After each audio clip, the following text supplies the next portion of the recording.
You never know what you're capable of until the pressure's on.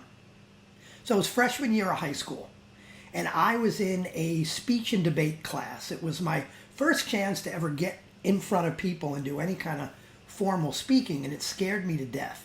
One of our assignments was to keep up with current events, and you would be told before first period, some random day, here's a current event we want you to do a 7-minute speech on, and you had the first 3 periods of the day to take notes on index cards on what you wanted to say, and then you had to come present it.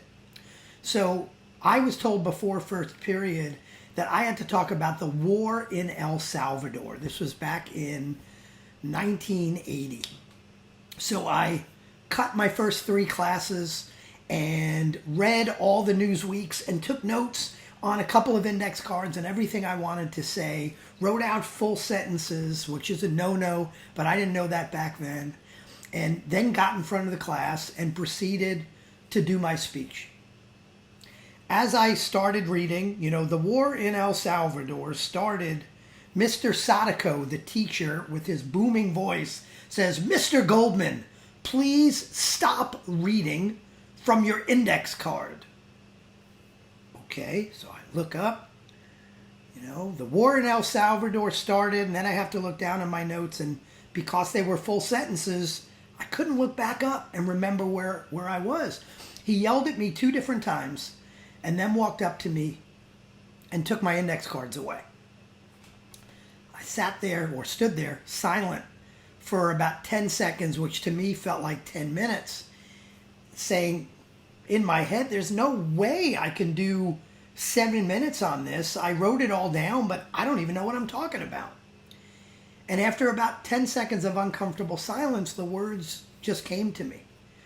And I did 7 minutes. By the time I was about a minute in, it felt great. I knew what I was talking about. And I remember I got a 97 on that assignment.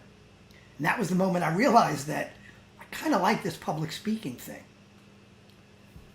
But I never knew what I was capable of until the pressure was on. Another great example is a gentleman named David Goggins, who's an ex-Navy SEAL and Ranger. He wrote a book called Can't Hurt Me, which is amazing.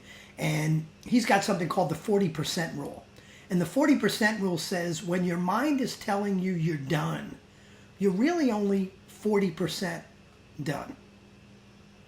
Your best, your potential, your fulfillment is just beyond your comfort zone, just beyond what you think is possible. Where do you have a limiting belief that you can't do something, and how is it holding you back? What's the risk of stretching beyond what you think is possible? But better yet, what's the risk if you don't stretch beyond that?